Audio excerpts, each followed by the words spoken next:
Well, let's bring in now our business editor, Charles Pellegrin. Charles, you're looking back at some of Trump's claims about how the US economy is doing and about his own record in that. That's right, Eve. Trump made that triumphant speech in Michigan to mark the first 100 days of his return to the White House, days that have been marked by his upheaval of global trade with the slapping of tariffs on virtually every country on earth and his administration's rushed efforts to reduce government spending, among many other initiatives. Let's take a listen to how Trump described those efforts. We will cut more than $1 trillion in wasteful and unnecessary spending.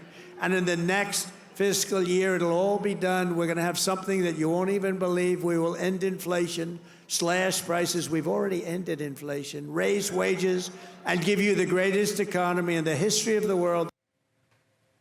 Meanwhile, government spending, where does Trump's efforts on that stand? Well, this is all under the purview of the so-called Department of Government Efficiency, or DOGE, that is headed by billionaire businessman Elon Musk. Musk had originally planned to cut $2 trillion in what he calls wasteful or fraudulent spending out of a total of $6.75 trillion. That's the U.S. budget. As you heard from Trump, that pledge has now been halved. And as it stands currently, according to the DOGE website, estimated savings stand at $160 billion, although a lot of that still doesn't have receipts attached. So there's still some way to go by the end of next financial year. But can he keep that pace going? All we know is that he's announced that he'd be spending more time starting in May focusing on his electric vehicle company, Tesla, after its profits fell 71% in the first quarter. So if the work at DOGE continues, he won't be as involved. And there's one final metric here. According to the nonpartisan Penn Wharton budget model, which tracks Treasury data, the U.S. government has actually spent $156 billion more in the months since Trump took office than the same period last year. So the savings made so far have not yet had an impact. And what about then, Charles, when it comes to Trump's claims about inflation and indeed wages? Well, the last consumer price index readings, which are for the month of March, show inflation growing 2.4%. That's easing off a pace of 2.8% the previous month, and continue a trend that we've been seeing since the summer of 2022, when it reached a peak of over 8%. And wages have grown as well. From March of last year to this year, they grew 0.8% faster than inflation.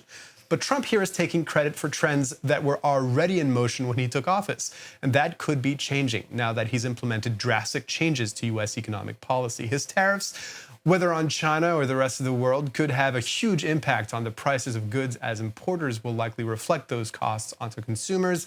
And businesses could incur higher costs as they look to reshuffle their supply chains that are exposed to those tariffs when they can. Take a look at this report by France 24's Luke Schrago. 100 days into his second term, Donald Trump still has his supporters across the United States. He's reviving the economy, and he's bringing back business to America through manufacturing. And I believe that all of his initiatives are pointing towards a healthy America in the future. After over 3 months of on-again, off-again tariffs on U.S. trading partners, though, others have started to see the impact in their daily lives and are somewhat less sanguine. I did vote for Trump, and now I will deal with the aftermath of the tariffs. I compared 2024 first quarter to 2025 first quarter. I am down 70%. With tariffs on China now at 145%, business owner Steve has placed orders from Chinese vendors on hold. I don't know how my customer base is going to react to this, if they're going to start postponing orders or shifting to different products that's more in line with their budget. That remains to be seen. Others who have little choice but to continue importing from China, like Asian restaurants for instance, have been walking a fine line. We've had to adapt to the current economic status with the rising tariffs by slowly increasing our prices. Our strategy is to increase it as little as possible so that we don't scare off our customers.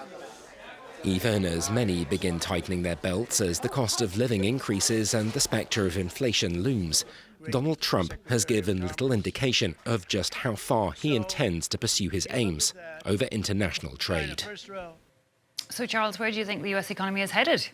Well, Trump's policy changes have badly affected consumer confidence, which has tanked 7.9 points in April to a level of 86 points, which is the lowest reading since May 2020 when COVID hit. This is driven by falling expectations with regards to business conditions, employment prospects, and future income. And that pessimism is also showing up in the forecasts made by financial organizations about U.S. economic activity in the year to come. The odds of a recession this year in the U.S. are set at 40% for Morgan Stanley, 45% for Goldman Sachs, and 40% for the International Monetary Fund. So not great for what's supposed to be the greatest economy in the history of the world. Okay, Charles, thanks a lot with that look at the economic impact of Donald Trump's 100